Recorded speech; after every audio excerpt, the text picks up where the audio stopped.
এই হুজুরদের কারণেই দুনিয়াতে ইসলামের দোষ এত বদনাম আছে না নাই? কিছু মানুষ হয় হুজুরদের কারণে ইসলামের বদনাম, বদমাইশ যেন কথাকার, হুজুরদের কারণে ইসলামের বদনাম না।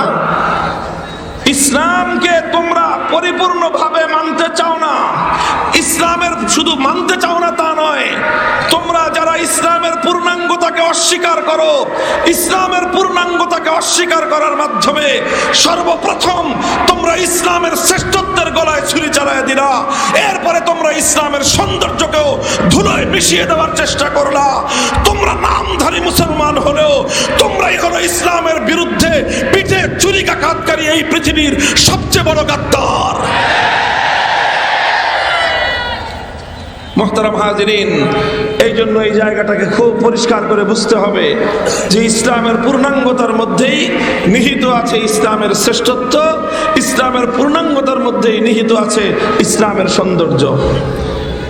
ইসলামের পূর্ণাঙ্গতার অর্থ কি? এখন আমি এই কথাটা একটু বিশ্লেষণ করব যে ইসলামের পূর্ণাঙ্গতা বলতে আমরা কি বুঝি। আল্লাহ যে বললেন আকমালতু লাকুম দীনাকুম, আমি জীবন ব্যবস্থাকে, তোমাদের দ্বীনকে আমি পরিপূর্ণ করে দিলাম, এই কথা বলতে আমরা কি বুঝি? এই কথা বলতে আল্লাহ কি বুঝিয়েছেন? আল্লাহ যেটা বুঝিয়েছেন এই কথার স্পষ্ট মর্ম হলো যেটা, যে মানুষের জীবনের যা কিছুর প্রয়োজন, মানুষের জীবনে যা কিছুর প্রয়োজন, তার মাথার চুল থেকে নিয়ে পায়ের নখ পর্যন্ত, এবং তার জীবনের যতগুলো বিভাগ রয়েছে, তার ব্যক্তিগত জীবন থেকে তার রাষ্ট্র জীবন পর্যন্ত, তার পরিবার জীবন থেকে তার আন্তর্জাতিক পরিমণ্ডল পর্যন্ত, একজন মানুষ হিসেবে পৃথিবীর যত জায়গায় তাকে বিচরণ করতে হয়, যতগুলো সেক্টরের সঙ্গে তাকে সম্পৃক্ত হতে হয়, যতগুলো বিভাগ নিয়ে তাকে কাজ করতে হয়, একজন মানুষের জীবনে যা কিছুর প্রয়োজন সব বিষয়ে ইসলামের পূর্ণাঙ্গ গাইডলাইন আর দিক নির্দেশনা রয়েছে। তুমি এবার যেই হও না কেন, তুমি একজন ব্যক্তি, তোমার একজন বন্ধু আছে, বন্ধুর সঙ্গে বন্ধুর আচরণ কেমন হবে ইসলামের পক্ষ থেকে সে ব্যাপারে গাইডলাইন রয়েছে। তুমি একজন ভাই, আর এক ভাইয়ের সঙ্গে তোমার আচরণ কেমন হবে এ ব্যাপারে ইসলাম তোমাকে গাইডলাইন দিয়েছে। তুমি একজন ভাই, বোনের প্রতি তোমার কি দায়িত্ব, তোমার বোনের প্রতি কি দায়িত্ব পালন করতে হবে, ইসলাম তোমাকে সেভাবে গাইডলাইন দিয়েছে।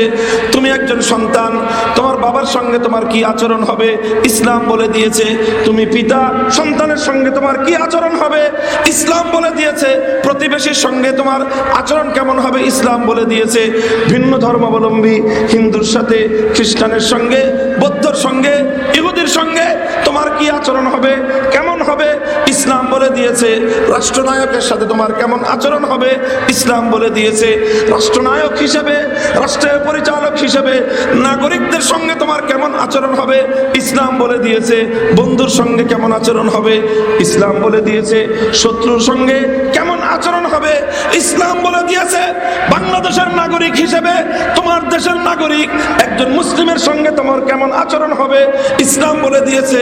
শত্রু রাষ্ট্র হিসেবে পার্শ্ববর্তী আধিপত্যবাদী ভারতের নাগরিকের সঙ্গে তোমার কি আচরণ হবে ইসলাম বলে দিয়েছে। ভারতের রাষ্ট্রীয় কর্তৃপক্ষের সঙ্গে তোমার কেমন আচরণ হবে ইসলাম বলে দিয়েছে। আল্লাহর কসম খেয়ে বলি, মানব জীবন যেখান থেকে শুরু হয়ে যেখান পর্যন্ত গিয়ে শেষ হতে পারে, প্রত্যেকটা বিষয়ের পূর্ণাঙ্গ সমাধান একমাত্র দিয়েছে আল কোরআন।